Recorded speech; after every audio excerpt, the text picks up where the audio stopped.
C'était un cadeau que nos parents voulaient nous faire. C'était, oui, notre cadeau de Noël. C'était un Noël magique.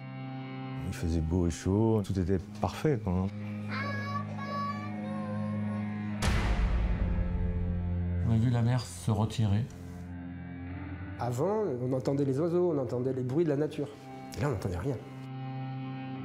En quelques secondes, on est passé d'un paisible petit paradis à un cauchemar terrible, terrible.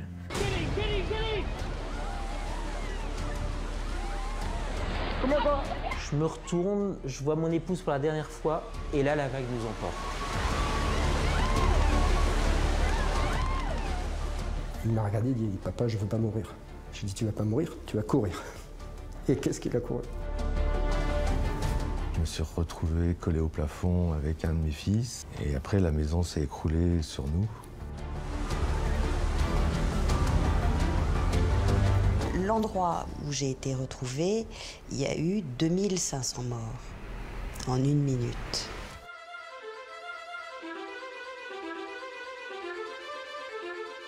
On ne pourra jamais oublier ce qui s'est passé. Bonsoir à tous et soyez les bienvenus dans Zone Interdite. Nous partageons avec vous ce soir des témoignages uniques pour revivre, minute après minute, la violence du tsunami de 2004, sa puissance dévastatrice sur les côtes d'Asie du Sud-Est et ses 230 000 victimes. C'était il y a 10 ans, le lendemain de Noël, un 26 décembre. Nous avons retrouvé des rescapés français partis pour les fêtes de fin d'année en famille, en Thaïlande ou au Sri Lanka. Leur existence a basculé en quelques secondes. Certains ont tout perdu, leurs femmes, leurs maris, leurs enfants.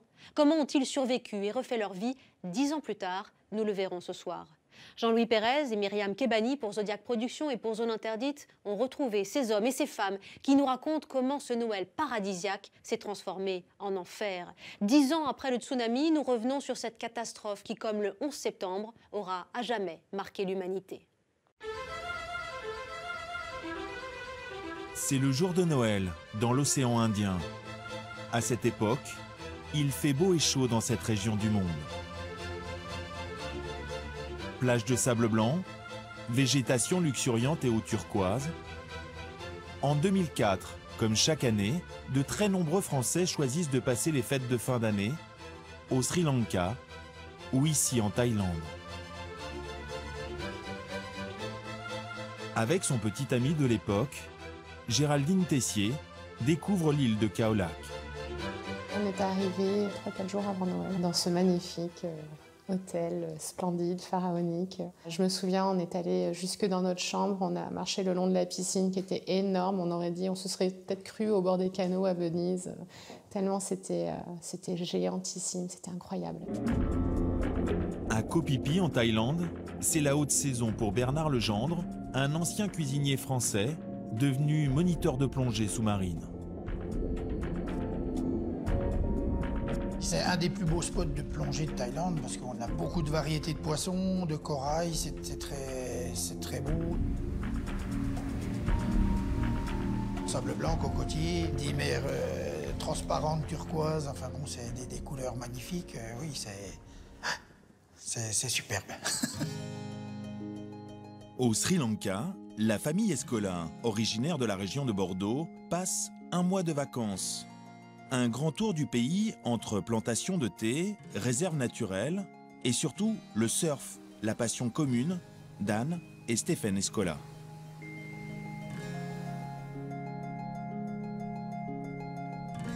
Le Sri Lanka, c'est quand même une carte postale assez agréable, un climat favorable et puis des paysages assez paradisiaques avec des plages de sable blanc, des cocotiers un petit peu partout. Notre fils aîné avait 7 ans, le petit avait 3 ans et demi. Donc on se relayait pour pouvoir aller surfer et puis la proximité de la plage, une espèce de petite piscine naturelle dans les rochers dans laquelle les enfants pouvaient se baigner sans trop de danger. La famille Caromel, venue de Nice, passe elle aussi un mois au Sri Lanka. À la veille de ce Noël 2004, Denis, sa compagne Isabelle et leurs 2 enfants Tom et Hugo vivent des vacances de rêve. Il faisait beau et chaud, on était à la piscine la veille au soir, donc le 25. On avait prévu d'aller visiter les parcs avec les éléphants le lendemain avec les enfants. Et, tout était parfait, quoi. Ce 25 décembre, pour la plupart de ces milliers de touristes, c'est un Noël inoubliable, célébré sur la plage. Ils avaient illuminé des lanternes en papier qu'on allume, qui s'envolent toutes seules dans le ciel. Et c'était magique. C'était un Noël magique. Gérard et Catherine Toubel sont venus en Thaïlande avec leurs 4 enfants pour passer Noël chez le frère de Catherine. Une belle veillée avec 15 personnes. C'était complètement magique, oui.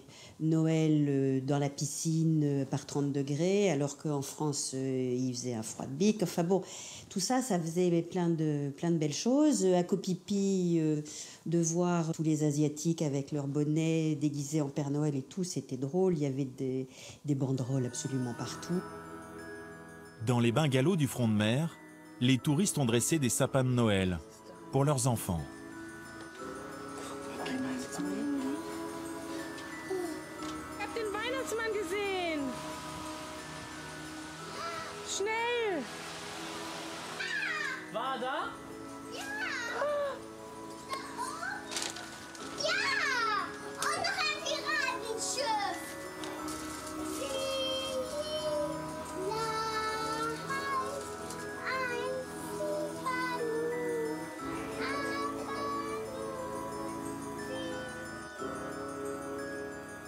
Chercheur en économie, spécialisé dans le tourisme, Jean-Louis Kakomo vient depuis très longtemps en mission professionnelle dans la région de l'océan Indien. En 2004, sa femme et son fils Robin le rejoignent. C'était un Noël extraordinaire aussi parce que moi je redécouvrais tout ça à travers les yeux de mon fils. Je voyais Robin, papa c'est l'été, pour lui c'était extraordinaire en plein Noël de plonger dans la piscine. Je voyais ses yeux, grands yeux marrons, là, tout heureux et je voulais offrir ça à mon fils. Le jour de Noël, Flore Titeux arrive en famille à Kaolack. Elle a alors 26 ans. On était partis, mes parents, ma sœur, mon beau-frère, mes neveux et nièces, pour passer les fêtes de Noël. C'était un cadeau que nos parents voulaient nous faire. C'était, oui, notre cadeau de Noël. Lorsque chacun rentre dans sa chambre d'hôtel pour se coucher, ce soir-là, rien ne laisse présager la catastrophe. Le ciel est clair et la mer est calme.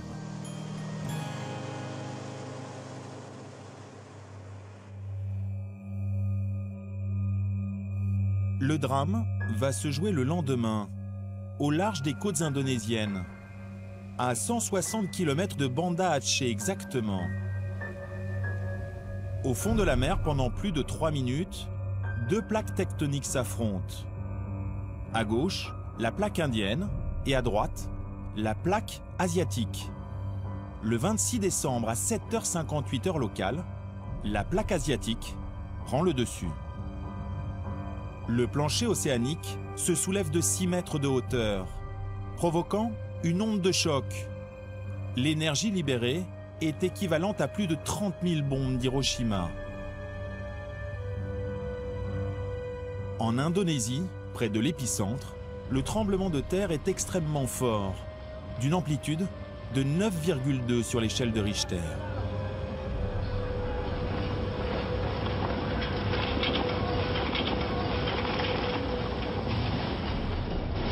Le séisme est tellement puissant qu'il est ressenti jusqu'en Thaïlande. Il n'est pas encore 8 heures lorsque certains vacanciers sont réveillés en sursaut. Ça a vraiment secoué. Ça a pas, je ne sais pas combien de temps ça a duré, parce que la notion du temps est un peu bizarre, mais bien 1 minute quand même. Le lit tremblait, vibrait, et là, je me suis levé, j'ai voulu appuyer sur l'interrupteur et j'ai pris une décharge. Ça a fait clac, tout a sauté. Et je ne sais pas ce qui se passait. Le 26 décembre 2004, dans la région de l'océan Indien, de nombreux touristes se souviennent d'un sentiment étrange, un malaise impalpable. Ce jour-là, je me sentais pas bien, j'étais nauséeuse, je me sentais pas bien, donc je me suis levée un peu plus tôt, j'ai pas déjeuné, ça allait pas trop. Donc mon mari est parti surfer tout seul et je suis restée avec les enfants. Flore Titeux, en vacances à Kaolack en famille, ne se sent pas très bien. Elle ressent les mêmes symptômes.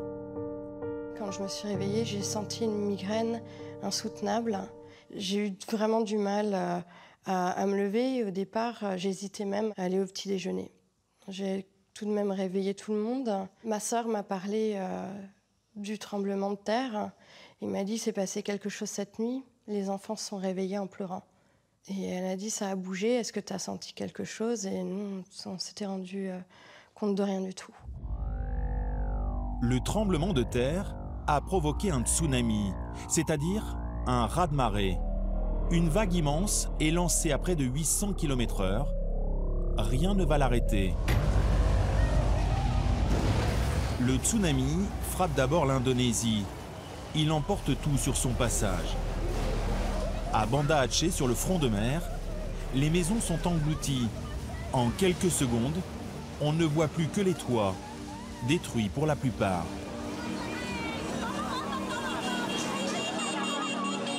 À 5 km de là, à l'autre bout de la ville, l'eau monte. À première vue, elle n'avance pas vite, mais rien ne lui résiste. Les voitures sont balayées, les arbres arrachés. La vague envahit chaque rue, chaque recoin. Les débris s'accumulent, ils sont charriés sur plusieurs kilomètres.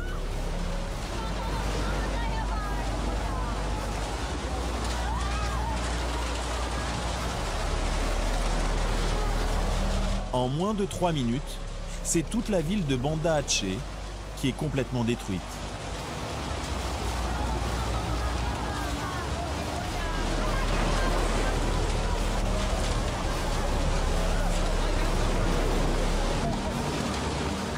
Dans ce serpent de mer, les habitants tentent paniqués de sauver leur peau comme ils peuvent.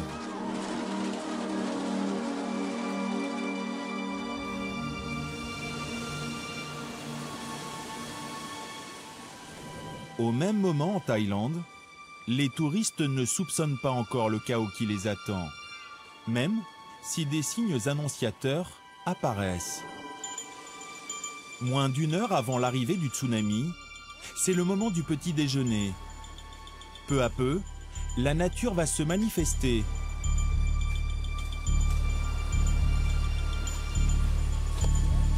À Koh Phi Phi, la famille Toubel est au grand complet sur la plage. On devait prendre un bateau pour aller pique-niquer, je me souviens bien. Allez, quoi, vers 10h15, ouais, 10h15. On a vu la mer se retirer.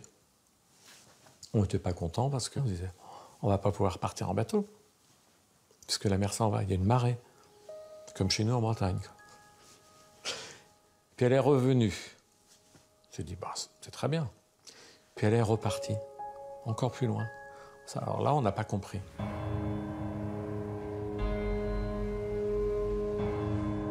Il y avait des gens qui faisaient du ski nautique et on voyait que le bateau était au sec et le skieur était derrière au sec aussi. Ils étaient sur le sable. C'est un phénomène bizarre, mais bon, c'est presque drôle. C'était le calme terrible. Avant, on entendait les oiseaux, on entendait les bruits de la nature. Et là, on n'entendait rien. Il y avait une sorte de silence assourdissant, il n'y avait plus les bruits de la nature. On entendait les êtres humains, mais il n'y avait plus le fond sonore amical de l'île. Donc c'était, oui, étrange, c'était pas normal. Même sous l'eau, l'environnement est inhabituel. À quelques minutes de l'arrivée de la vague, Bernard Legendre est déjà en mer, loin au large. Comme il le fait tous les jours, il donne un cours de plongée à des vacanciers français. On était étonnés de voir les requins partir et tout. On s'est dit, bon, ils chassent ou... Mais sur le moment, on n'a pas du tout fait attention à ça. Et à un moment donné, il y avait plus rien. Il n'y avait plus de vie sous l'eau. C'est vrai que peu de temps avant la vague, on n'avait plus de vie. Les touristes ne comprennent pas vraiment ce qui se passe. Certains continuent à jouer dans l'eau. Les enfants voulaient aller voir loin et je sais pas, là on leur a dit non, vous restez C'était quand même bizarre, l'allure à laquelle ça s'était passé. Les Thaïlandais, eux, voient la vague arriver au loin. Ils sentent le danger et se mettent à courir.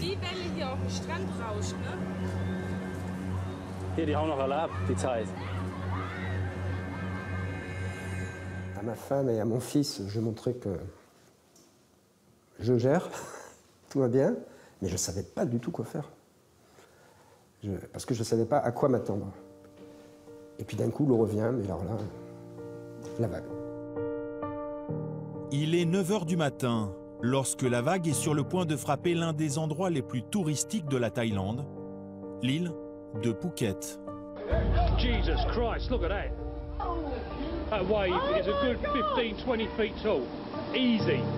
L'eau emporte tout sur son passage et transforme le paradis en enfer.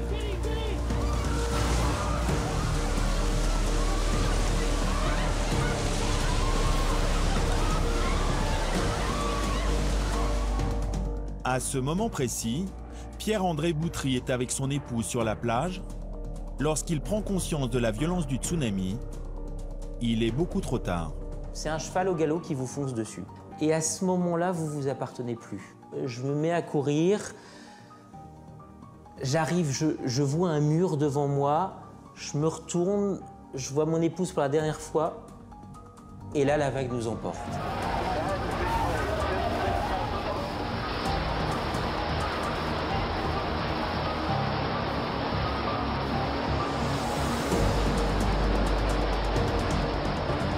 Là, je me suis vu mourir. Et donc là, c'est machine à laver, tourner dans tous les sens. Je me sens coincé une fois, ça passe. Coincé une deuxième fois, et ça passe. Ça a été plus vite qu'il ne faut pour le dire, ou presque. Hein. Ça va vite avec une très forte envie de vivre, enfin une envie de survivre qui vous prend aux tripes et que j'ai ressenti, même si vous maîtrisez absolument rien. Pierre-André Boutry arrive miraculeusement à sortir de la vague en s'accrochant à un balcon sur lequel il va se réfugier. C'est en montant sur ce balcon que je prends conscience que je suis tout seul. Et que là, j'appelle. Et que là, j'appelle son prénom, sans réponse. Partout, en un instant, les hôtels sont inondés. Les vacanciers sont pris au piège. Un couple de retraités anglais s'accroche à une balustrade. Cet homme tente de les aider, mais il est déjà trop tard. Dans un chaos absolu, chacun fait ce qu'il peut pour ne pas être emporté. Cet homme, lui, s'accroche au balcon du premier étage de son hôtel.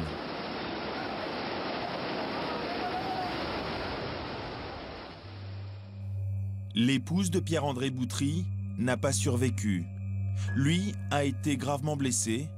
Il lui faudra plusieurs mois pour guérir.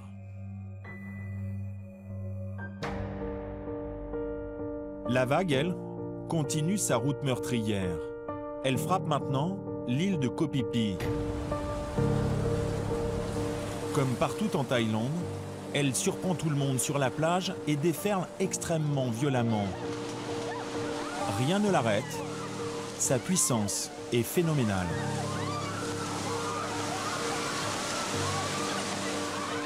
Jean-Louis Kakomo se trouve avec son fils et sa femme près de la plage. Il est pris de court, lui aussi. Et là, on a vu valser des bouteilles de plongée qui frappaient des têtes des gens, les pylônes électriques s'effondraient. Donc là, je me rappellerai toujours, parce que je me rappelle comme si c'était hier, même si je voulais l'oublier. Il m'a regardé et dit « Papa, je ne veux pas mourir. » Mon fils. Je dis, tu vas pas mourir, tu vas courir. Et qu'est-ce qu'il a couru? Courir pour survivre. Une course pour ne pas se retrouver prise au piège ou simplement emportée.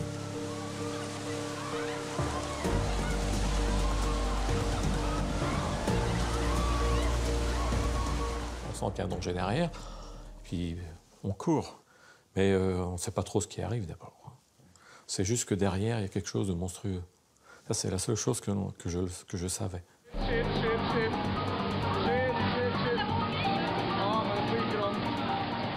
les arbres tombaient les uns à côté, ça faisait un bruit.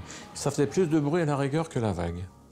C'était les arbres qui tombaient et qui nous rattrapaient, quoi. On se dit, on va y passer. Ça, c'est ce qu'on se dit. Ça, c'est ce que je me disais.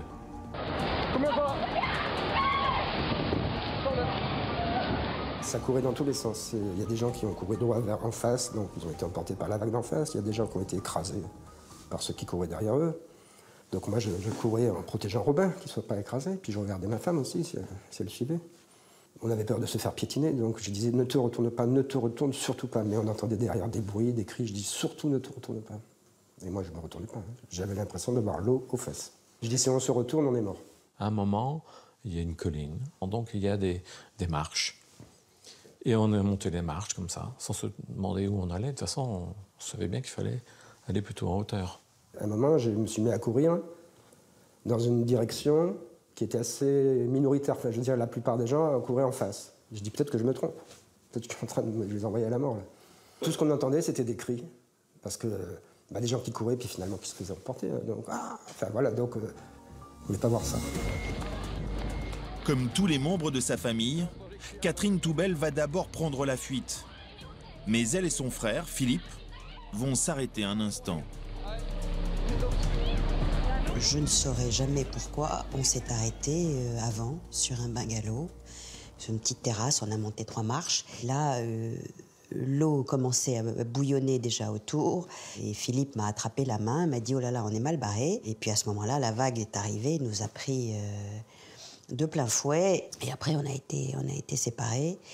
Et après, c'est d'une violence incroyable. Et voilà, c'est une partie de machine à laver qu'on ne peut pas imaginer. J'ai réussi à ressortir la tête de l'eau une fois avant de replonger dans le tourbillon, ce qui m'a permis de reprendre un peu d'air. C'est vrai que moi j'ai une vision assez claire, même sous l'eau, de bruit, de différentes lumières. Il y a eu du très noir, du plus clair, des idées extrêmement lucides. Enfin bon, c'est un moment que j'avais pas imaginé que ça se pourrait être aussi clair. Catherine Toubel a de la chance. Au bout d'1 minute, elle se retrouve projetée hors de l'eau. Mais son frère Philippe ne s'en sortira pas. J'espère juste qu'il n'aura pas eu le temps de se rendre compte, ou je sais pas, mais j'étais pas inscrite ce jour-là. Et lui, malheureusement, l'était. Et de toute façon, il n'y avait rien à faire. Catherine Toubel sort de l'eau désorientée, le visage tuméfié. La voici filmée par la télévision thaïlandaise 3 jours après la vague. En état de choc, mais bien vivante, comme son mari et ses 4 enfants. L'endroit où j'ai été retrouvée, il y a eu 2500 morts en 1 minute. Au même moment, un peu plus loin en Thaïlande, à Khao Lak, le tsunami n'a pas encore frappé. Dans cet hôtel de luxe, la journée commence, tout est parfaitement calme pour Flore Titeux, ses parents, sa sœur, son beau-frère, son neveu et sa nièce. J'ai réveillé mes parents, ma sœur, et nous sommes allés au petit déjeuner. On s'est assis vue sur mer, c'était vraiment magnifique, la mer était calme, un soleil énorme, le ciel bleu, c'était super. Le petit déjeuner était génial, c'était paradisiaque. Flore décide alors de retourner dans sa chambre, qui se trouve en retrait au bord de la piscine. Elle quitte donc sa famille, qui reste en front de mer. C'est à ce moment précis que la vague va frapper Khao Lak. C'est là qu'elle va être la plus puissante.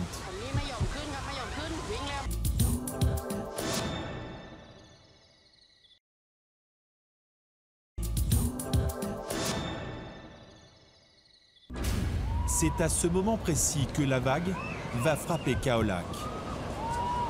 C'est là qu'elle va être la plus puissante.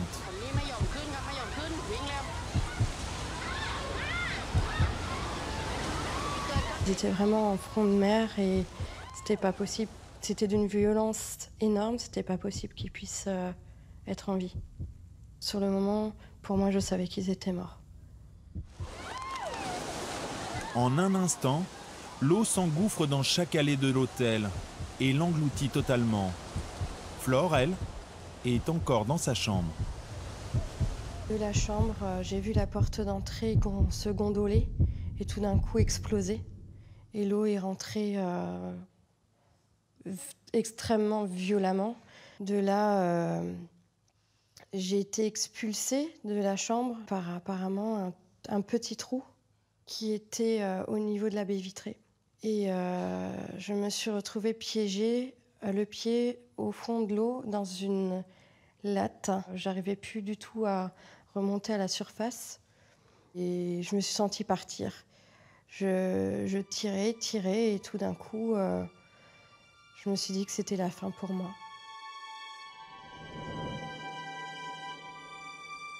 Je suis sous l'eau. On voit rien, c'est boueux, tout ce que je sais, c'est qu'il y a des objets de partout sous l'eau qui se cognent contre le corps. J'avais des voix dans ma tête, et notamment celle de mon papa, qui me disait « T'es courageuse, Flore, tu vas t'en sortir ». Et je me suis retrouvée hors de l'eau. Et de là, j'ai été projetée contre un palmier. J'ai vu des Thaïlandais qui étaient assis à califourchon sur un toit. J'ai voulu nager jusque vers eux pour pouvoir me protéger, parce que je savais qu'avec le courant, je ne tiendrais pas sur le palmier. Et j'ai nagé à contre-courant vers les Thaïlandais. Et j'y arrive plus. Flore est alors récupérée par les 2 Thaïlandais. Comme d'autres rescapés, les 2 hommes sont assis sur le toit de l'hôtel. L'un d'entre eux va tendre une planche en bois à Flore, mais elle a du mal à l'attraper. C'est tellement glissant que j'ai du mal et je prends la décision de m'accrocher. Il y avait des clous dessus, de me planter les pieds dedans pour qu'ils puissent me grimper, m'aider à grimper. Je me retrouve assise avec eux. L'un des Thaïlandais enlève son t-shirt et me fait des garrots aux pieds parce que ça saignait beaucoup. Et de là, ils me disent qu'il faut nager et jusqu'à la colline qui est apparemment pas inondée. Flore est sauvée, mais elle n'a aucune nouvelle de sa famille.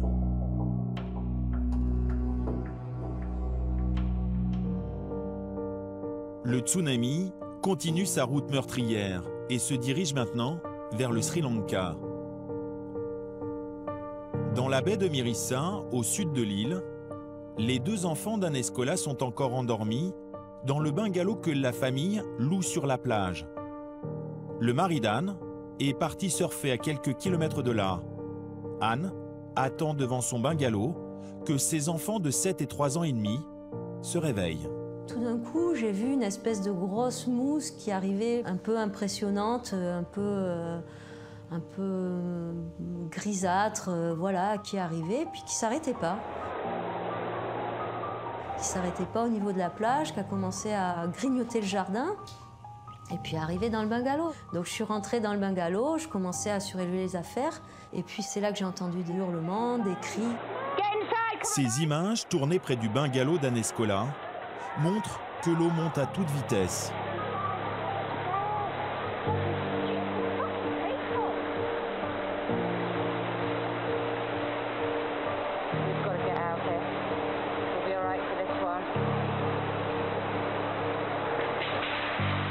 Et donc là, il y a 2 jeunes qui nous connaissaient, qui hurlaient, qui ont forcé la porte pour l'ouvrir.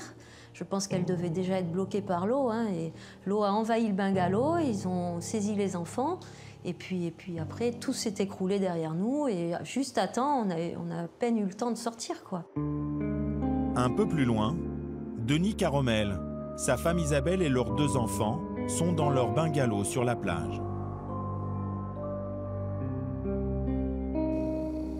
J'ai pas du tout compris ce qui se passait. On a vu arriver une petite vaguelette qui faisait 3 cm de haut sur la plage. On avait un bungalow sur la plage. Et le temps qu'on dise aux enfants de rentrer dans la chambre, ce qui était une mauvaise idée parce qu'on n'imaginait pas qu'il allait y avoir une vague de 6 mètres qui allait arriver. Et donc là, l'eau a monté très très vite dans la pièce. Moi, je me suis retrouvé collé au plafond avec un de mes fils. Et après, la maison s'est écroulée sur nous. Donc moi, j'ai été assommé. J'ai réussi encore à tenir un peu mon fils pendant quelques minutes, mais c'était comme si on était dans une machine à laver. Et après, je l'ai perdu. Et après, moi, je me suis retrouvé à nager dans les branches. En quelques secondes, on a été emportés par des tonnes d'eau qui nous ont précipités. Donc on a été emportés avec le mobilier du restaurant, les voitures qui étaient garées, les bouteilles de gaz qui s'entrechoquaient en fuyant, avec la vache qui se promenait librement dans la rue.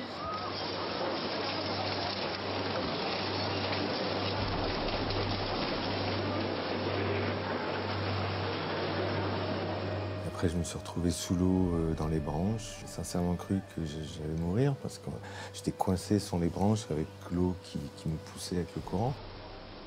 Et puis là, je sais pas, je me suis battu, j'ai eu un réflexe et j'ai réussi à passer à travers les branches et à remonter à la surface. Ça, c'est arrivé 3-4 fois de suite jusqu'à ce que j'arrive à agripper un arbre et à monter dans l'arbre pour attendre que la vague passe, quoi. De son côté, Anne Escola cherche ses enfants. Elle les a perdus de vue immédiatement après avoir été emportée par la vague. Et tout d'un coup, j'ai vu mon fils aîné, Baptiste. Je faisais mon possible pour le rejoindre parce que là, c'est l'instinct de maman qui mène tout, quoi. C'est terrible. Et je le voyais et puis j'avais peur de le voir couler, en fait, hein, parce que... Et finalement, je l'ai vu, puis après, je l'ai plus vu. J'ai fini par le rejoindre assez rapidement. Donc, effectivement, il était blessé, mais c'était des blessures superficielles, il était en sang même. Et donc là, je cherchais complètement désespérée, je cherchais ce qui pouvait rester de mon fils cadet, donc Corentin, qui avait à l'époque 3 ans et demi. Contrairement à son grand frère, Corentin ne sait pas nager. Corentin est très très blond, les cheveux presque blanc paille, et donc je cherchais cette petite chevelure là qui à mon sens était censée trancher par rapport à l'eau marronasse, et je pensais pouvoir le retrouver, quoi. Et donc je suis partie avec de l'eau noire dégoûtante jusqu'à mi-cuisse, voire jusqu'à la taille, à chercher aux alentours de ce qui pouvait rester des débris de l'hôtel, à chercher mon fils. Et j'ai cherché, j'ai trouvé des trucs très difficiles, hein. Ça, c'est un moment assez difficile, hein, mais bon. Et là, j'étais déjà mentalement en train de préparer un petit deuil, quoi. C'était... ouais, ça n'a pas... Vous cherchez, vous criez, vous les appelez, vous demandez à tous les gens que vous rencontrez s'ils n'ont pas vu une femme et 2 enfants. Vous regardez sous l'eau, dans les branches. Là, c'est en mode panique, hein. On est en train de courir partout pour essayer de les retrouver. 15-20 minutes après le drame, oui, j'avais de l'espoir. Je me suis dit, moi je m'en suis sorti, peut-être qu'eux aussi. Denis Caromel est gravement blessé. Il a du mal à marcher, mais il ne veut pas baisser les bras. Dans ces moments-là, on s'accroche un peu à n'importe quoi, même si au fond de moi, je me disais que c'était pas possible vu ce qu'on avait vécu. Je me suis accroché à l'idée que peut-être ils étaient effectivement à l'hôpital. Et donc je suis parti vers l'hôpital qui était à 5 km de l'hôtel. Et à l'hôpital, j'ai cherché partout, évidemment. Je ne les ai pas trouvés. C'était un hôpital de campagne. Les gens étaient tous blessés. Moi-même, j'étais blessé au pied, donc il y avait du sang partout. Et là, j'ai cherché, y compris dans des morgues improvisées qui avaient été faites, quoi. C'était particulièrement dur de les chercher comme ça partout, quoi. Durant 3 jours, Denis Caromel va alterner entre espoir et désespoir. On est triste, on pleure, on est complètement écroulé, on est abasourdi, on ne comprend pas. C'est tellement fort et c'est tellement impossible que ça nous arrive qu'on a du mal à l'admettre, à penser que c'est vrai. Et puis en même temps, si on est un tout petit peu raisonnable, on se dit que voilà, c'est arrivé et qu'il n'y a pas d'espoir. Après avoir retrouvé son fils aîné Baptiste, Anne Escola cherche encore Corentin, le plus jeune de ses 2 enfants. J'ai cette vision, il y a un petit chemin, la maison un petit peu sur une colline, et Corentin qui jouait d'une façon tout à fait naturelle avec une petite fille brune sri-lankaise. Et c'était encore faut se pincer, quoi. C'était encore difficile à croire, et bon, finalement, voilà. Corentin a été sauvé et recueilli par une famille sri-lankaise. Et puis je me précipite, je le prends dans les bras et puis je pleure comme une madeleine. Et puis voilà, et là, le petit, il était... En fait, ça l'a choqué. Mais maman, pourquoi tu pleures? Pourquoi tu pleures? Et puis le grand Baptiste aussi, il ne comprenait pas pourquoi je pleurais. Parce que en fait, c'était pleurer de bonheur. Mais bon, pleurer de... je sais pas, de décompression, c'est... voilà. À ce moment-là, le mari d'Anne, parti surfer tôt le matin, n'est toujours pas rentré. Mais au milieu de ce chaos, c'est décidément un jour de chance pour la famille. Stephen s'est accroché à sa planche. Elle lui a sauvé la vie. Tout d'un coup, au bout du chemin, je l'ai vu, pareil, avec son short en lambeaux, son short rouge en lambeaux. Et là, on s'est retrouvés tous les 4. Quand on s'est retrouvés, c'était un des grands moments de bonheur de notre vie, hein, parce que malgré ce qui a pu nous arriver, on n'a pas le droit de se plaindre. Un grand moment. À l'exception de quelques miracles, le tsunami laisse derrière lui un spectacle d'horreur et de désolation. Indonésie, Thaïlande, Sri Lanka, les côtes de l'océan Indien sont totalement ravagées. En tout, plus de 230 000 personnes sont mortes. Au fur et à mesure, les survivants découvrent une réalité choquante.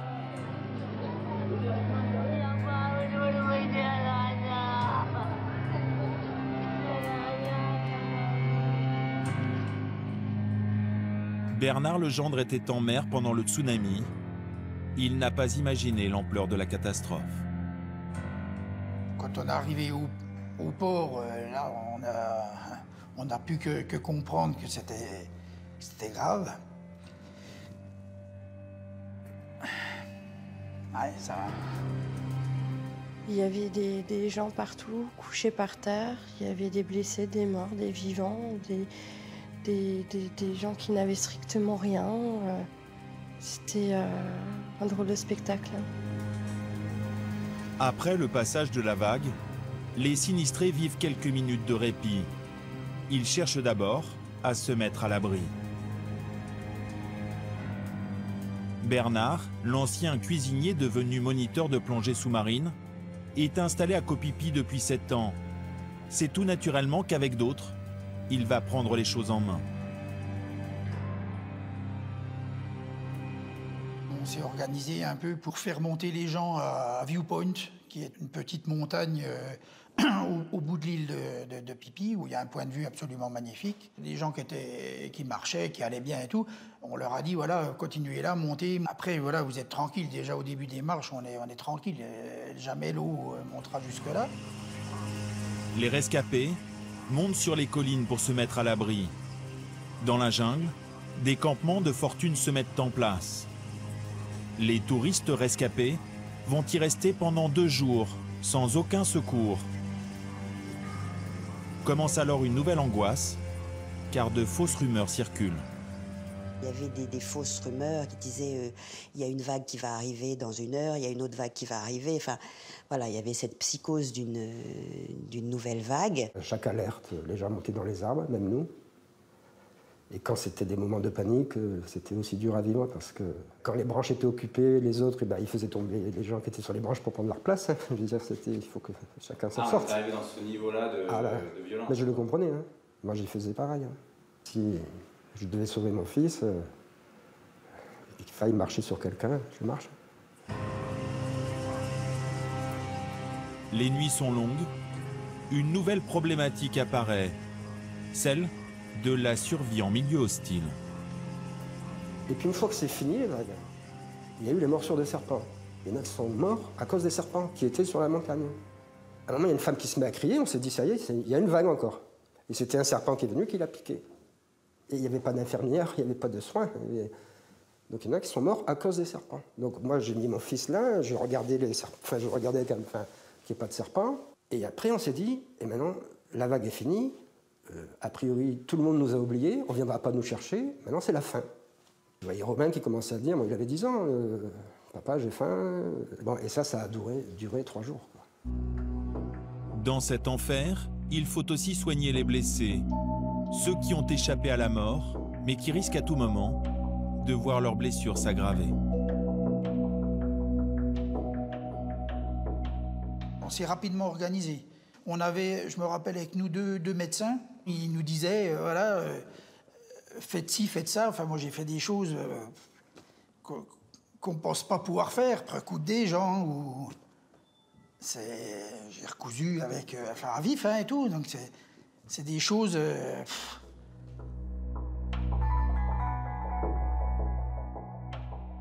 Les corps, il y en avait partout, ça c'est quelque chose voilà, qui est... Je dirais que, je ne devrais pas dire ça, mais on s'est vite habitué au corps sans vie. Ce qui était le plus dur, c'est... Excusez-moi.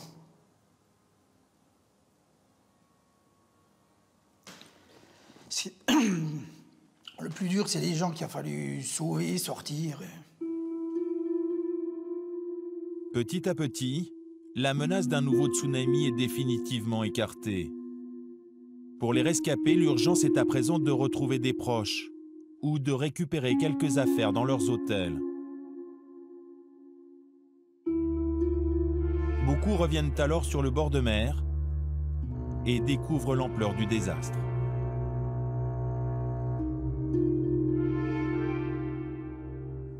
Une odeur. Il y avait cette odeur un petit peu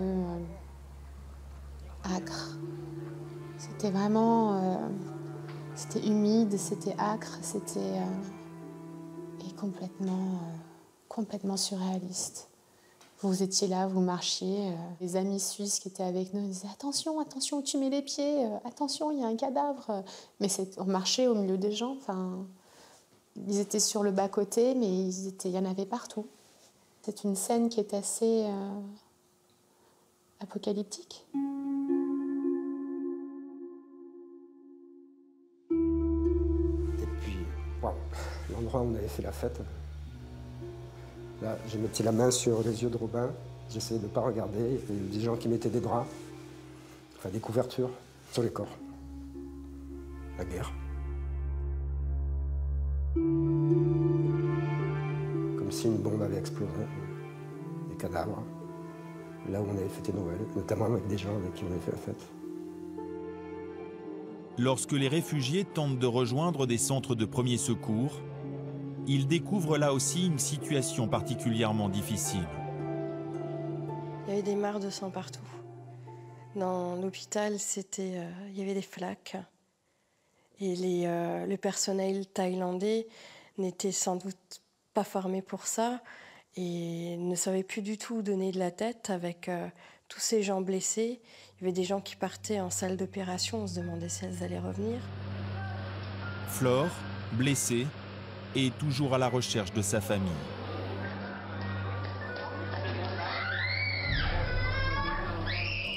À l'hôpital de Tacuapa, j'ai voulu chercher ma famille. J'ai fait toutes les pièces, retourné des cadavres. J'attendais les pick-up avec les cadavres dedans pour voir s'il n'y avait pas quelqu'un, s'il n'y avait pas mon père ou ma mère. Seule et très affaiblie, Flore est aussi gravement blessée. Elle a une plaie ouverte sur le ventre. J'ai eu pas mal de pus qui est sorti et c'était très douloureux. Et à l'hôpital, j'ai vu une femme qui avait pris des médicaments, qui les avait pris, qui ne les avait pas demandés. Et je lui ai demandé si elle avait du désinfectant pour m'appeler. Et elle m'a refusé de me le donner parce qu'elle avait peur de ne pas avoir assez au cas où il lui arriverait encore quelque chose alors qu'elle n'avait rien. Elle n'était absolument pas blessée, mais elle s'était mise de côté ces petites affaires pour elle au cas où. Au Sri Lanka, Denis Caromel, lui aussi gravement blessé, a été emmené dans un hôpital de fortune à 5 km de la mer. Les conditions sanitaires à l'hôpital dans le sud du Sri Lanka étaient horribles. On était 2 ou 3 par lit.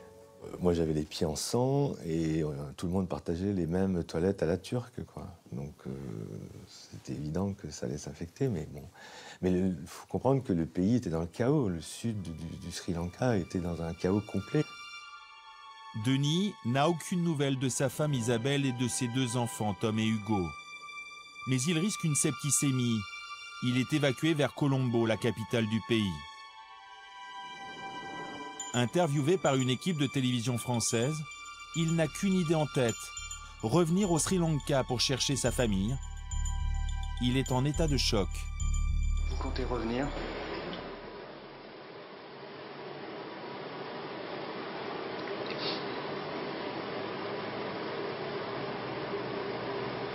Oui, c'est sûr. Denis Caromel est rapatrié seul en France, aidé par son frère venu le chercher. Les corps de sa femme et de son fils aîné seront identifiés 2 mois plus tard. Celui de son plus jeune fils n'a jamais été retrouvé.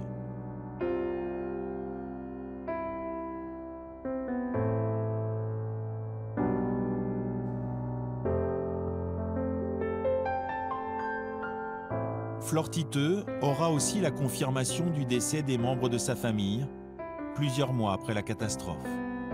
Au mois de février, on nous a appelés pour nous dire qu'on avait retrouvé mon père et ma sœur. Décédés, bien sûr, et qu'on avait leur corps. Et ma mère a été retrouvée le 18 mai, sous les décombres.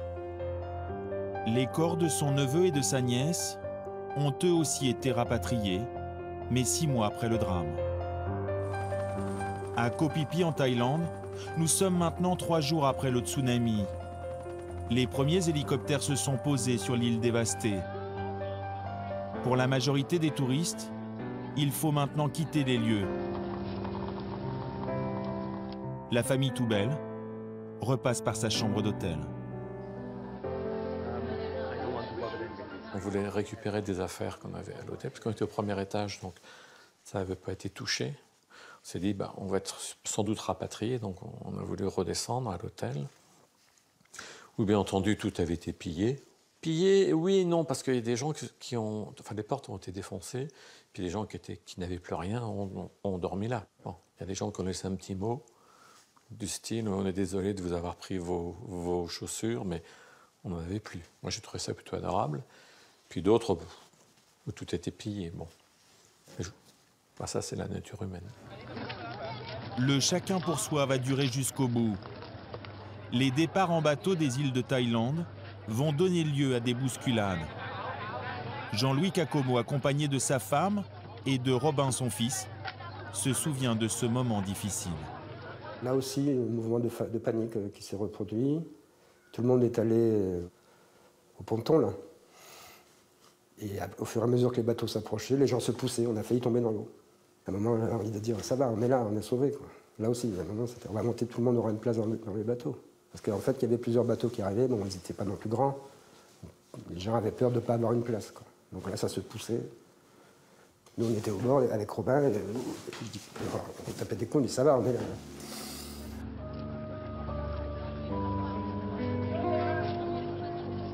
Et là, je me suis retrouvé assis avec Robin et la maman de Robin. Et à côté de moi, un homme. J'étais gêné, il nous fixait des yeux. Alors je lui dis, ça va? Il dit, moi je suis revenu en famille et je repars tout seul. Et là, il s'est mis à pleurer. Alors, je lui dis, vous savez, ils sont peut-être sur un autre bateau. Tout ça. Bon. J'ai pris la main de ma femme, j'ai regardé Robin, mesure. Mesure à quoi j'ai échappé. Si j'aurais pu être ce monsieur tout seul. Et puis, au fur et à mesure, les touristes prennent conscience de l'ampleur de la catastrophe. Chacun pensait avoir vécu un phénomène isolé. Tous découvrent à la radio ou à la télévision que le tsunami a frappé toute la région de l'océan Indien. On a commencé à découvrir les chiffres et on montait de 170, 175 000, 180. Et on a vu, et on voyait les chiffres tourner en boucle sur les télévisions locales, sur CNN, NBC, etc. Et on s'est dit, mais ça touche tout le monde, ça touche la planète entière. C'est là que j'ai découvert, j'ai pris la presse, etc., que en fait, c'était un phénomène assez important en Asie, qu'il y avait eu tous ces morts, que c'était retransmis sur la télé française heure par heure, et que toute ma famille était devant la télé. Notamment mon second fils qui a dit à mon frère, à son oncle, qu'est-ce que je vais devenir, qui c'est qui va s'occuper de moi? Pour lui, dans son esprit d'enfant de 8 ans, il avait perdu sa mère, son père et son frère aîné. Rentré en France, Jean-Louis Cacomo, sa femme et leur fils Robin vont retrouver les 2 autres enfants. La famille va donc se retrouver au grand complet. Une chance que n'ont pas eu de très nombreux rescapés. Le tsunami a bouleversé des trajectoires, brisé des vies. Il y avait des grands panneaux avec des photos. Et des gens, voilà, je cherche un tel, je cherche un tel, je cherche un tel. Une mère qui cherchait son fils, un garçon tout seul qui cherchait ses parents. I need parents. Je vais fumer une cigarette dans le parc. Et là, il y a un Suédois que je vois. Il vient vers moi. Il me demande du feu. Il me dit, vous étiez... Je dis oui. Il dit, on est des miraculés. Je dis oui. Et là, il se met à pleurer. Ils s'en étaient sortis. Alors, on s'est pris dans les bras. Les dommages subis par de nombreux Thaïlandais sont énormes. Ils sont des centaines de milliers à avoir tout perdu. Certains villages mettront des années à être reconstruits.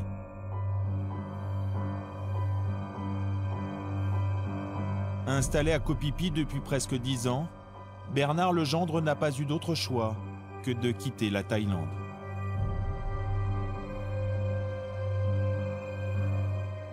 J'ai quitté Phi Phi en maillot de bain, puisque j'ai tout perdu, donc j'avais plus rien, plus de papier, plus d'argent, plus de vêtements. Plein de gens, beaucoup de Thaïs d'ailleurs, nous ont aidés, nous ont donné à manger, nous ont acheté des vêtements, nous ont acheté, voilà.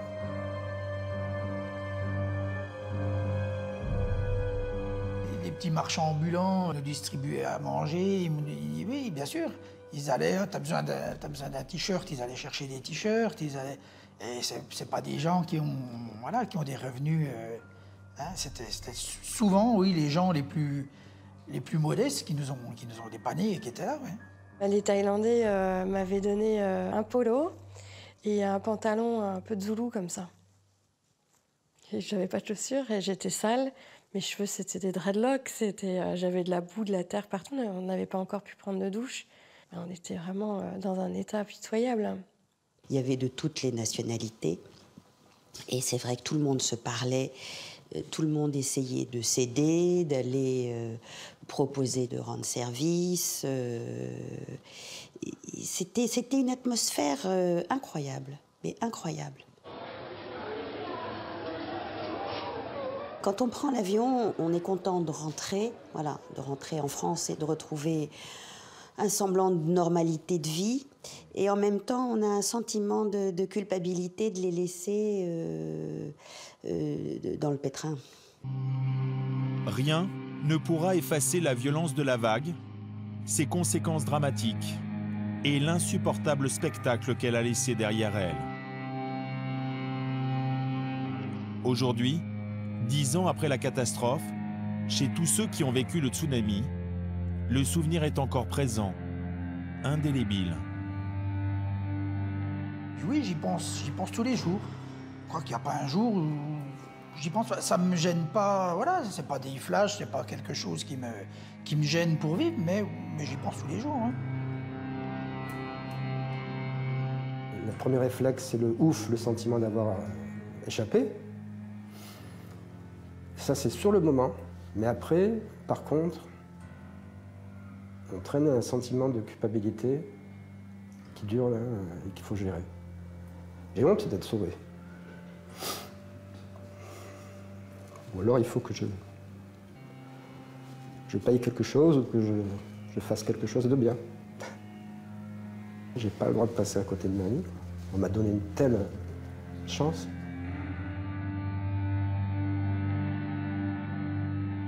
Je me sentais redevable envers ces enfants, ces gens que j'avais croisés une fois dans ma vie, durant quelques jours, avec qui, sans le vouloir, j'avais partagé des moments qui ne sont pas rentrés. Et je me dis, c'est quand même, voilà, c'est injuste, c'est pas normal. Et puis, il y a ceux qui ont perdu un être cher. Ceux dont le tsunami a brisé la vie en moins d'une minute. 96 Français sont morts le 26 décembre 2004 sur les côtes thaïlandaises et sri-lankaises, dont les 2 parents de Flore, sa sœur, son neveu et sa nièce. J'ai une partie de moi qui n'est plus là, qui n'existe plus. Ma vie d'avant est présente dans ma tête, mais c'est la vie d'avant. C'est ma petite mort à moi aussi, ouais. Ouais.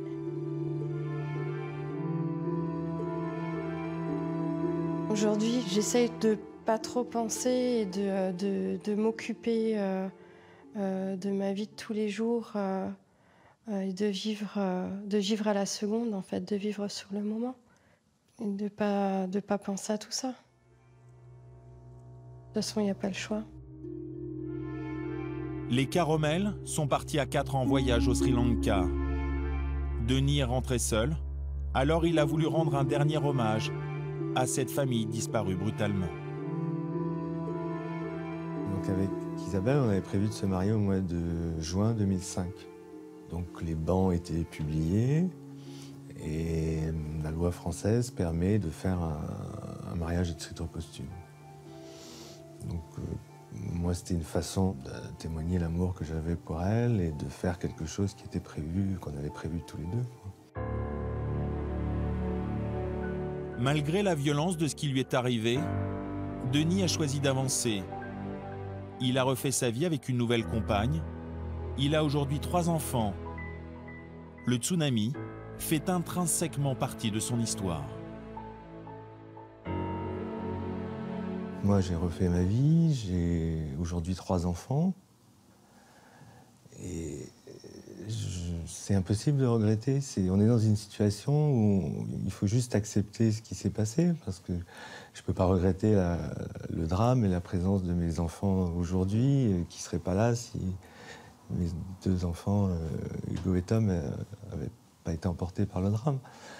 Donc on n'est plus dans un schéma où on se dit « ah, si seulement ça n'était pas arrivé ». C'est dur et en même temps c'est indispensable et ça se produit juste.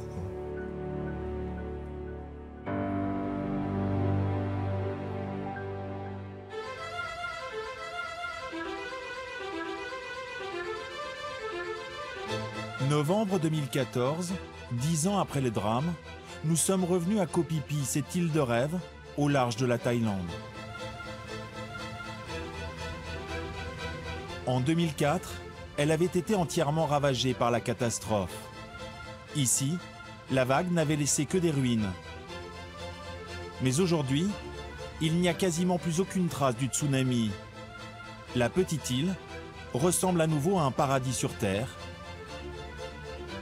Les touristes sont revenus. C'est sur la plage de Lundalumbe que nous avons retrouvé Bernard Legendre, le moniteur de plongée. Complètement ruiné après le tsunami, il n'a pas eu d'autre choix que de revenir en France pour reprendre un temps son ancien métier de cuisinier. Mais l'appel de son île était trop fort. Aujourd'hui, Bernard est de retour à Koh Phi Phi, sur les traces de son ancienne vie. J'essaie de retrouver où j'habitais avant, mais comme tout a changé, des nouvelles choses en construction, et j'ai un peu de mal à me repérer là. Ouais, on rejoint la rue là-bas. Donc moi, on avait la maison qui était à peu près par là, quoi. C'était toutes des petites maisons l'une à côté de l'autre.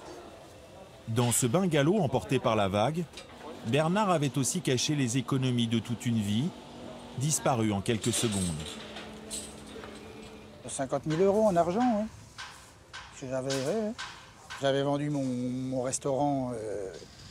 Donc voilà, c'était un petit pécule, voilà, pour faire. Bon, c'était pas une fortune, mais voilà, ça, oui, ça me permettait de vivre un peu tranquille, disons.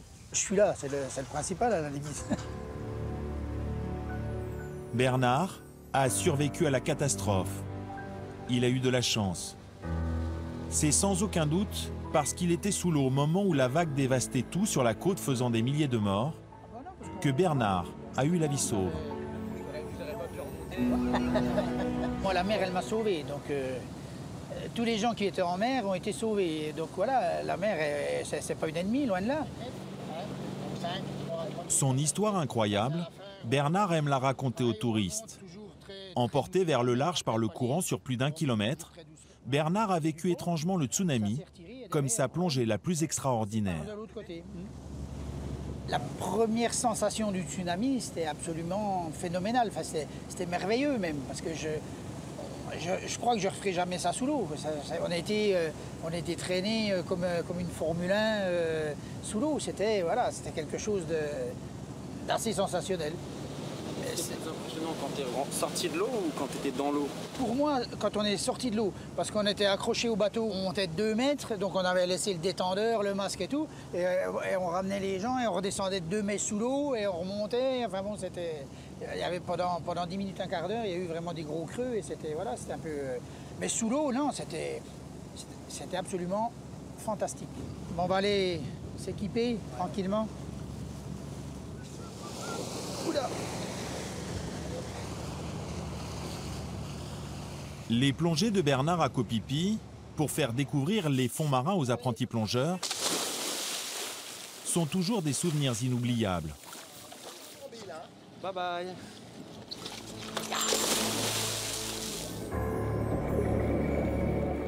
Poisson clown, barracuda, requin léopard, les eaux de ce secteur sont définitivement parmi les plus variées au monde.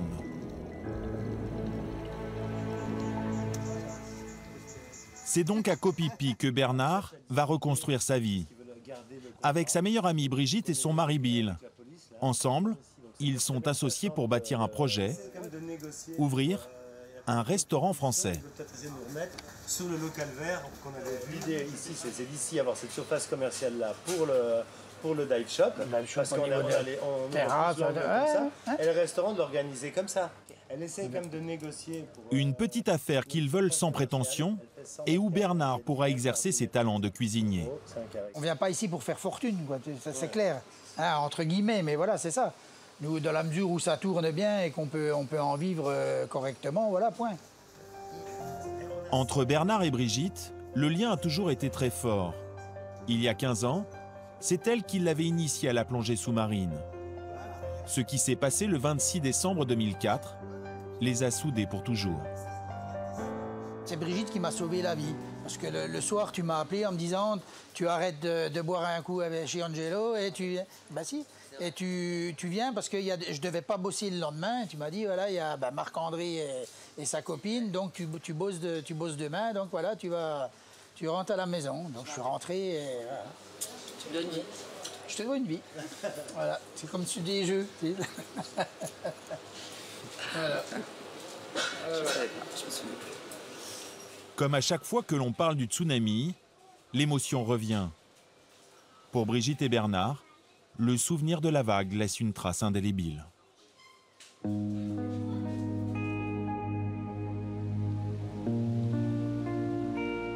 Direction à présent Patong, sur l'île de Phuket, la station balnéaire préférée des Français en Thaïlande. Ici, des dizaines de nos compatriotes ont trouvé la mort il y a 10 ans. Claude, lui, est un miraculé. En 1997, cet homme d'affaires bordelais plaque tout pour s'installer ici sur un coup de tête. Il ouvre des magasins, des hôtels, un club de plongée et devient même consul honoraire. Cet amoureux de la mer trouve très vite la maison de ses rêves, construite les pieds dans l'eau. Quand on avait cette maison, le matin, il y avait un avantage énorme, comme c'était calme plat, un petit lac devant la porte, mais snorkeling tous les matins à 7 h. Ça fait que ça me mettait bien en forme. Pour moi, c'est l'endroit le plus magique de l'île, d'habiter là. On a le grand écran panoramique. Pour Claude, c'est la maison du bonheur. Il s'y installe avec sa femme thaïlandaise, Pawadi, et la petite fille de celle-ci. Très vite, son épouse tombe enceinte. Tout va pour le mieux. Jusqu'au 26 décembre 2004. Quand la mer se retire avant que la vague ne frappe Phuket, Pawadi sait instinctivement ce qu'il faut faire. Ce que ma femme a fait, qui était intelligent, elle est montée dans la colline juste en face, en courant. Et moi, je suis resté là. En quelques secondes, la belle plage idyllique se transforme en un redoutable piège.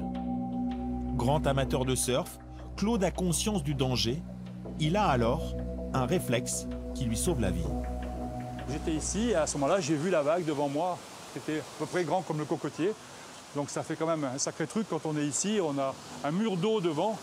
J'avais deux solutions, ou courir et puis me faire écraser, ou alors peut-être me protéger, comme ça m'est arrivé souvent en faisant du surf, en pensant à ce qui allait se passer, le ressac, enfin tout ça, ça va très vite dans la tête. Donc j'étais ici, donc je me suis mis comme ça. J'étais en compression pour être sûr que je pouvais, parce que je ne pouvais pas attraper le mur, donc je pouvais faire que cette action-là. Lorsque l'eau se retire, Claude est indemne, sans une égratignure. Il a su couper sa respiration durant de longues minutes sous l'eau. Mais il a été protégé surtout par les murs de sa maison, grâce à une erreur de construction. Ça m'a sauvé la vie parce que ce mur, normalement, c'était un mur de décoration. Et en fait, ils n'ont pas compris, quand ils ont fait la maison, ils l'ont fait en béton armé, comme c'était une forteresse. Après le passage de la vague, il ne reste que quelques murs de la petite forteresse. Claude aurait voulu reconstruire sa maison du bord de mer pour continuer à y vivre. Mais sa femme Pawadi est traumatisée. Claude accepte alors de déménager sur les hauteurs de la ville, dans un quartier loin de la mer. Ici, on est passé de l'autre côté de la petite colline qui fait à peu près 250-300 mètres. Donc on a passé le col là et on est carrément à l'abri complètement de la mer. Parce qu'il faudrait avoir une vague de plus de 300 mètres pour que ça soit touché ici. Donc c'est la raison pour laquelle ma femme s'est dépêchée de trouver une maison de l'autre côté de la colline pour être protégée du tsunami. Pawadi a choisi Katou, un quartier huppé à seulement quelques minutes de la plage de Patong. La famille vit en sécurité dans une belle petite maison. Claude a renoncé à ce qui était pour lui un besoin viscéral, habiter près de l'eau. Bon ben, voilà ma mère. C'est mieux que rien, mais c'est pas aussi joli que sur la plage. Mais bon, c'est garanti sans tsunami. Être loin de la mer n'est pas le seul regret de Claude. Dans son ancienne maison dévastée, le tsunami a emporté des objets qui étaient dans sa famille depuis des générations. En quelques secondes, c'est tout un pan de la mémoire familiale qui a été effacé, des photos, des objets, des meubles. Ces meubles, c'est des meubles de famille, donc c'est des choses qu'on se transmet. Donc le rôle de celui qui les a, c'est de les passer au suivant. À partir du moment où ils ont disparu, on est un peu privé de ce rôle de témoin. Et j'ai un peu honte de l'avoir perdu. Enfin, c'est ça que je veux dire. Tout un passé englouti par les eaux. Mais après la catastrophe, il faut continuer à vivre. Dimanche matin, c'est le rituel du petit déjeuner en famille. Qu'est-ce que tu veux pour les œufs ? La fille de Pawadi a quitté depuis peu la maison pour étudier à l'étranger. Aujourd'hui, Marco est le seul enfant à la maison. Il est né juste après le tsunami. C'est l'amour que les parents portent à leur petit garçon qui les a aidés à se reconstruire. On a eu la chance d'avoir ce Marco. C'est la chance après la malchance, on va dire. Mais bon, c'était Peut-être aussi ça a été un élément pour nous important, pour notre famille, parce qu'on a, je ne veux pas dire qu'on s'est accroché à ça, mais il était là aussi, donc il fallait s'en occuper. Même s'il il était encore dans le ventre de sa mère, il fallait s'en occuper, il était déjà là, quoi. On a un garçon trop mignon, je l'adore. Sa présence fait de nous des gens très chanceux. Si Marco et sa maman sont encore en vie aujourd'hui, c'est que Pawadi a eu un étrange pressentiment. Une semaine avant le drame, elle a fait un rêve prémonitoire qui a sauvé la famille. Avant le tsunami, j'ai senti qu'il fallait que ma fille reste dormir avec nous, au premier étage de la maison. J'avais peur qu'une grosse vague arrive dans sa chambre située au rez-de-chaussée pour l'emporter. Elle a dormi avec nous pendant une semaine avant le tsunami. Et ce que j'avais pressenti est arrivé. Je ne sais pas comment on dit chez vous, mais ici en Thaïlande, on dit que c'est l'instinct maternel, celui qui protège les enfants. Claude et Pawadi sont des miraculés du tsunami. Mais d'autres ont eu moins de chance. Ils restent marqués par la perte d'un être cher. À Koh Phi Phi, nous rencontrons Christine. En 2004, Christine et sa meilleure amie Paul réalisent leur rêve, passer Noël sous les tropiques. Les deux jeunes femmes arrivent en Thaïlande en famille. Cela devait être un grand moment de bonheur.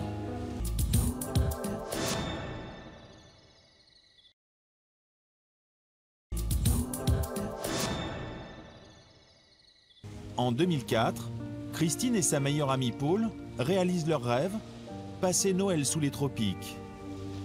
Les deux jeunes femmes arrivent en Thaïlande en famille. Cela devait être un grand moment de bonheur. Mais le 26 décembre, alors que Paul et Christine se détendent à leur hôtel, Paul est emporté par la vague. Christine ne s'en est jamais remise. Nous étions toutes les deux au bord de la piscine, on a juste vu arriver cette vague. J'ai dit, on court, il y a quelque chose, il se passe quelque chose. On ne savait pas ce qui se passait, mais il se passait quelque chose. Je ne me suis pas retournée. C'est le reproche que je me fais, encore aujourd'hui. Parce que je me dis, si je m'étais retournée, si elle avait glissé, j'aurais peut-être pu l'aider, j'aurais peut-être pu faire quelque chose. Je n'ai pas fait. Donc c'est ce qui me travaille encore aujourd'hui. Juste après le drame, Christine rentre en France. Pendant 10 ans, elle va revenir ici 2 fois par an pour rester proche de son amie disparue. Mais cela ne l'apaise pas vraiment. À chaque fois qu'elle quitte Koh Phi Phi, elle a l'impression d'abandonner Paul. Bonjour. Bonjour monsieur. Oh. Alors, en janvier dernier, Christine décide de tout plaquer, sa maison et son travail d'agent de voyage. Elle s'installe à Koh Phi Phi avec son mari et prend un poste de manager dans un petit hôtel de luxe près de la plage. Donc moi je suis Christine, je suis manager. Si vous avez besoin de prendre un bateau par exemple pour aller à Maya Bay ou à Bamboo, on s'occupe de ça. On travaille avec des bateaux privés. Christine est très investie dans son nouveau quotidien. Ses journées sont rythmées par l'accueil des touristes et l'inspection minutieuse des chambres. Cette nouvelle vie sur l'île est une formidable thérapie. I think this, you put better, you put better. Okay. Je dirais qu'avec ce nouveau travail, je pense que dans ma tête, j'ai pris 10 ans de moins. Voilà, j'ai pris 10 ans de moins parce que je suis là, parce que Paul est en face et que tout est lié, malgré tout. Vivre en restant proche de Paul, une obsession permanente pour Christine. Elle nous emmène maintenant à Maya Bay, où elle aime aller se recueillir. Pendant son voyage en 2004, Paul avait eu un formidable coup de cœur pour cette petite plage de rêve, cachée au milieu de pics rocheux.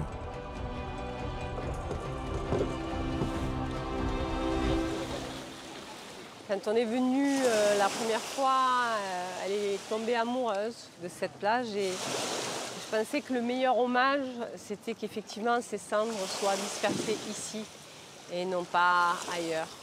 Et surtout que quelques jours avant, elle avait dit, si je devais mourir un jour, ça devrait être là, en Thaïlande, à Phi Phi.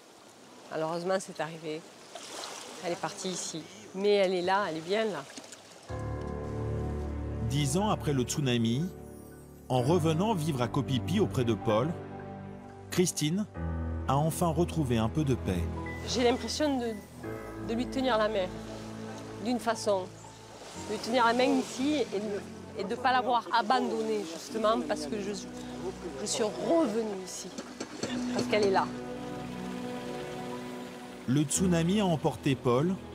Il a changé la vie de Christine, comme celle de nombreux Français venus passer les vacances de Noël dans l'océan Indien en 2004.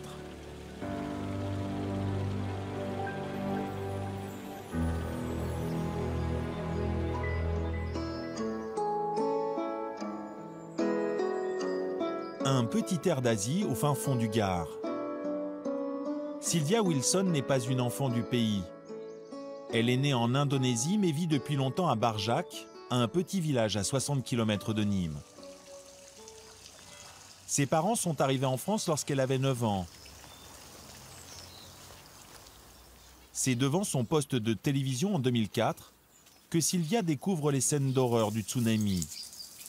Dans son autre pays, l'Indonésie, plus de 170 000 personnes sont mortes, emportées par la vague.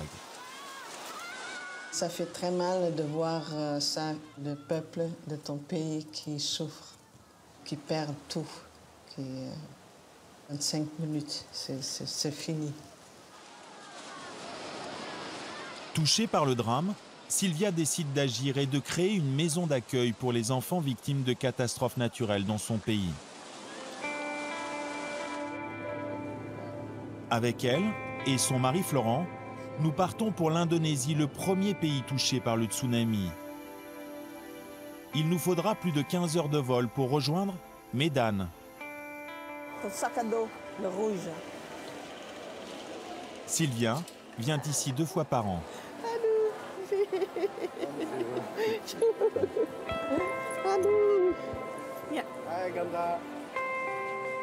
Ganda est l'homme qui gère l'orphelinat au jour le jour.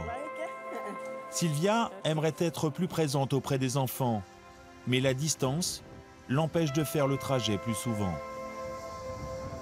Oui, ça se mérite pour venir ici. C'est long, le voyage est très long, mais le joie, ça va être magnifique d'arriver après tout ce voyage à la maison. La maison d'accueil, la voici. Arrivée sur place, Sylvia savoure d'abord le bonheur de se retrouver ici, dans la belle région montagneuse de Samosir, sur l'île de Sumatra.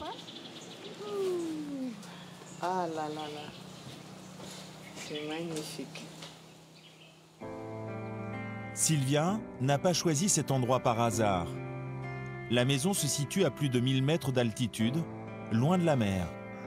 Ici, les enfants se sentent à l'abri. C'est ma deuxième maison.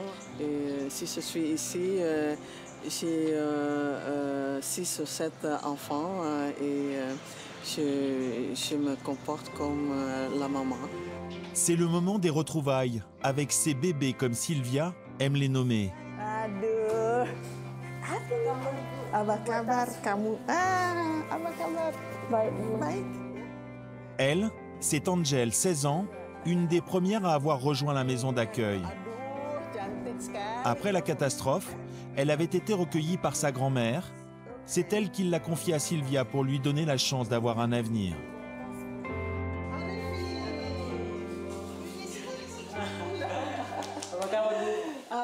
Tous les enfants accueillis ici ont perdu un proche lors du tsunami. Ce garçon, il s'appelle Arifin. C'est la dernière année de le lycée, à peu près. Dernière année de lycée. Aduh. Arifin, 17 ans, est un jeune homme brillant, mais il était trop pauvre pour poursuivre ses études. S'il peut rêver aujourd'hui de réussite, c'est à Sylvia qu'il le doit. J'espère que mon avenir se passera bien. J'ai envie de réussir. Sylvia est une femme incroyable. Elle joue un rôle très important dans ma vie. Elle s'est toujours occupée de moi, elle me rend heureux et me motive pour continuer l'école.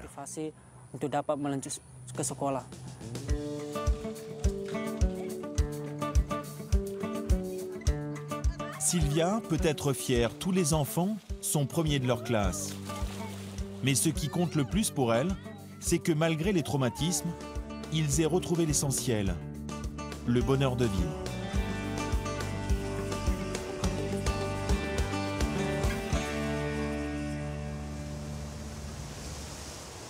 Mais pour Sylvia, impossible de quitter Sumatra sans se rendre à 800 km au nord, sur la plage de Banda Aceh.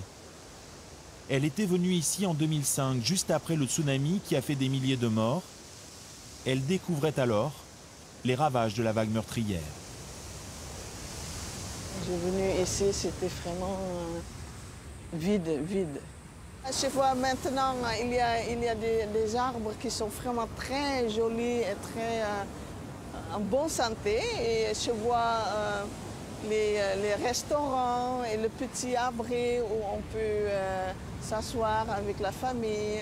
Et c'est vraiment quelque chose de très, très joli. Comme elle le constate 10 ans après, son pays a trouvé le courage et l'énergie pour se reconstruire. Je suis contente, heureuse de voir qu'ils ont surmonté leur peur et recommencé leur vie de façon positive. C'est magnifique. Sylvia n'oublie pas pour autant la souffrance de ceux qui ont tout perdu en quelques secondes. Avant son retour en France, elle a tenu à emporter avec elle un petit bout de son île. J'ai trouvé une petite bouteille. Le sable de cette plage et de l'eau de cette mer. Et je vais le garder comme souvenir pour moi.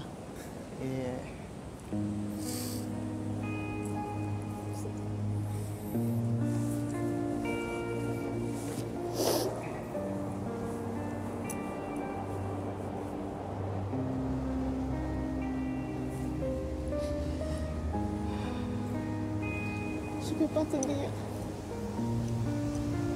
C'est aussi grâce à sa volonté et celle de milliers d'autres que l'Indonésie peut aujourd'hui envisager un avenir.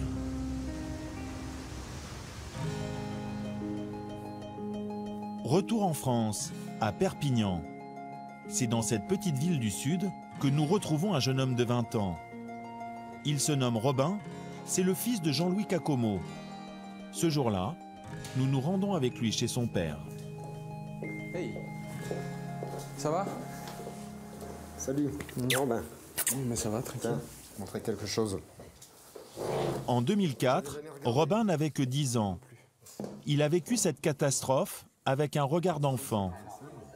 Aujourd'hui, c'est en adulte qu'il revient sur cet événement en regardant les images sur l'ordinateur de la maison. Tiens, regarde, t'as vu cet hôtel? Mais oui, mais c'était pas l'hôtel où il y avait la grande piscine. À chaque fois, je voulais aller me baigner. Et on passait par derrière pour escalader le... Non. On les avait pas revus. Ceux-là, ils sont mal barrés. Là. Ouais. Oh non. Ah, ils sont dedans. Ah bah, ça y est, ils ont été emportés. Là, on vient de voir 2 personnes se faire emporter par la vague. Là.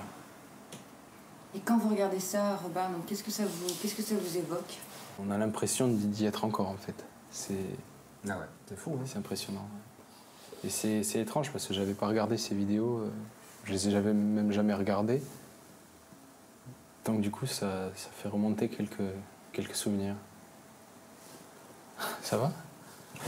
Elle tremble pas. Hein. On est là, hein, on est au chaud. Le traumatisme est toujours présent. La force des images fait rejaillir de nombreux souvenirs. C'est d'une violence... c'était extrême, mais Mais je préfère garder les bons souvenirs et j'ai mis de côté, j'ai oublié les moments de peur, les moments de tristesse. Franchement, je préfère le voir comme quelque chose de bien maintenant. On ne peut pas le voir comme quelque chose de bien, mais plutôt... j'ai banni les souvenirs tristes parce que le lendemain matin, ça a été terrible quand on est redescendu et que ma mère me cachait les yeux pour pas que je voie des cadavres. De voir comme s'il y a eu une bombe, tout détruit, tout en pagaille. Ça aurait pu être traumatisant et je trouve que je suis chanceux de ne pas avoir eu ce côté-là du traumatisme. Enfin, je me trouve chanceux en fait, vraiment. Donc ça va, maintenant ça va, oui. Jean-Louis et Robin sont tous les deux des passionnés de musique. Un lien qui unit le père et le fils. Quand ils ont un peu de temps libre, ils aiment se retrouver ensemble sur cette plage. Jean-Louis et son épouse ont divorcé quelques mois après la catastrophe, ce qui n'a pas empêché Robin de rester proche de son père.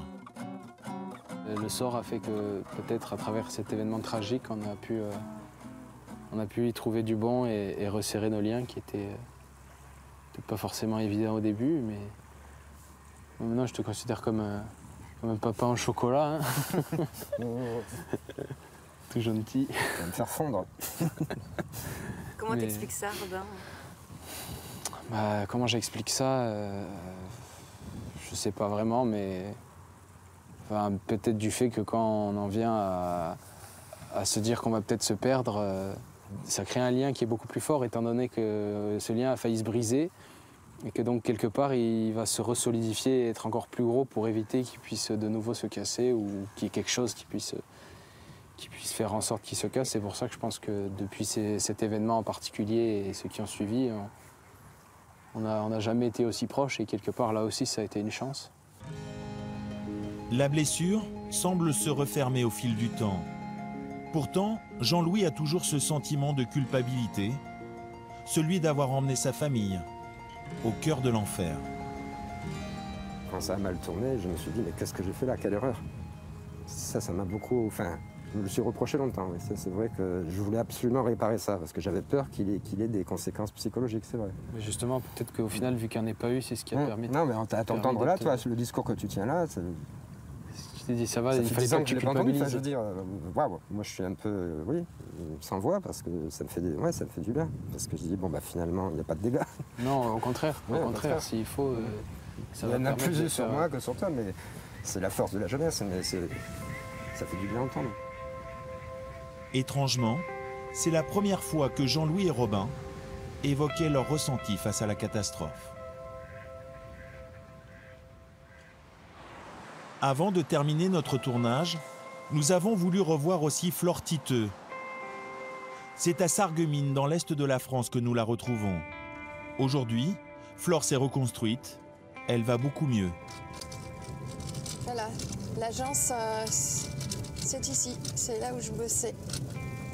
Après le drame, c'est d'abord grâce au travail que Flore a repris goût à la vie. Lorsque le tsunami a emporté ses parents, sa sœur, son neveu et sa nièce, elle a repris un temps les rênes de l'entreprise familiale, spécialisée dans la communication.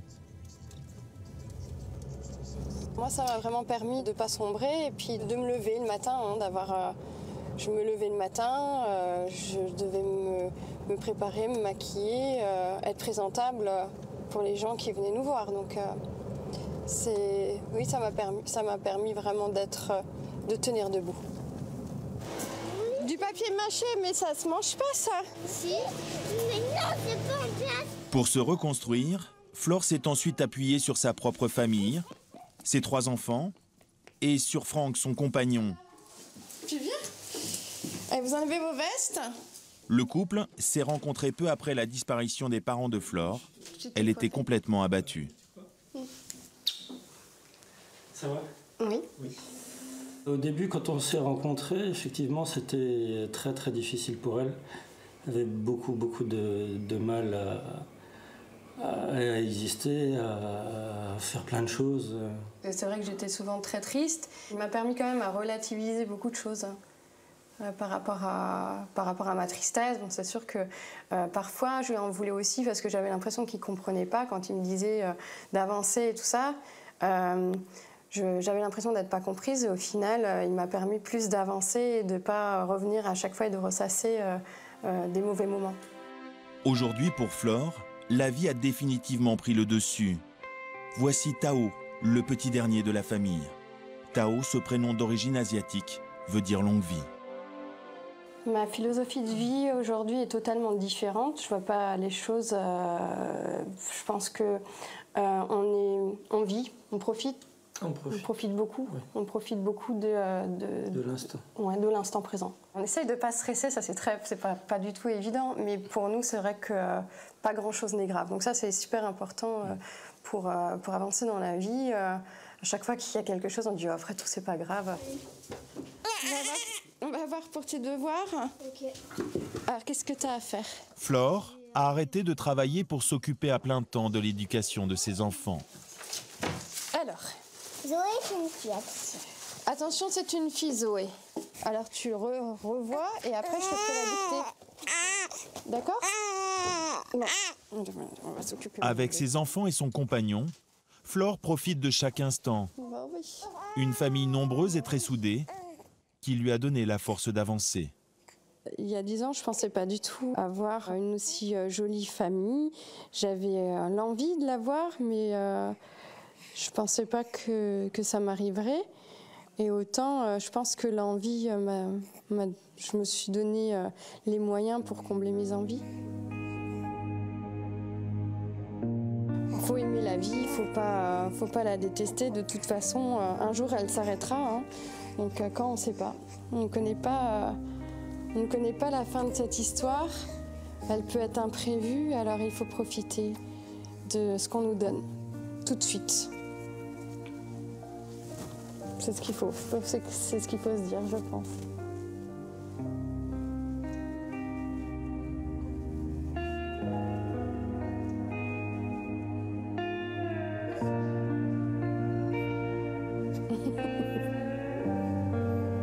Mon petit oiseau.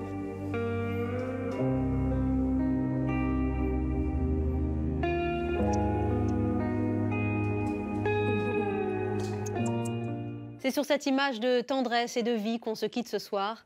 Ce drame du tsunami aura touché, en tout cas dans leur chair, des centaines de milliers d'hommes et de femmes, et parmi eux, des milliers de Français. Dans 15 jours, je vous retrouve pour une enquête qui va vous mettre en colère autour de l'absurdité de certains services de l'administration et surtout des normes, les fameuses normes qui nous entourent. Plongé au cœur de l'administration qui peut parfois nous faire craquer.